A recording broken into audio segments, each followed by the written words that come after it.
Men psixomatolog sifatida shuni aytmoqchimanki, kuchli immunitet faqat vitaminlar bilan emas, balki asab tizimining holati bilan ham bog'liq.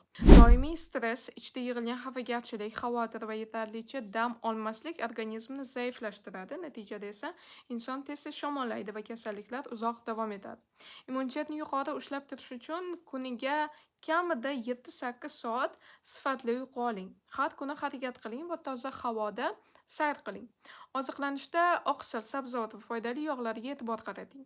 Hissiyotlarni ichingizda yutib yurmasdan sog'lom tarzda ifoda etishni o'rganing. O'zingizga dam berish va tiklanish uchun vaqt ajrating. Antibiotiklar esa har bir shamollashda kerak bo'lavermaydi.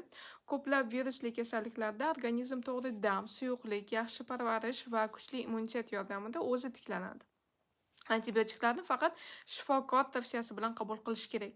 Eslab qoling, sog'lom immunitetning asosi tinch asab tizimi, sifatli uyqu va o'z tanangizga g'amxo'rlik qilishdir. Agar siz tez-tez kasal bo'lsangiz, buning ortida nafaqat jismoniy, balki psixoemotsional sabablar ham bo'ladi. Konsultatsiyada buni birgalikda aniqlab, organizmning tiklash yo'lini birgalikda topamiz.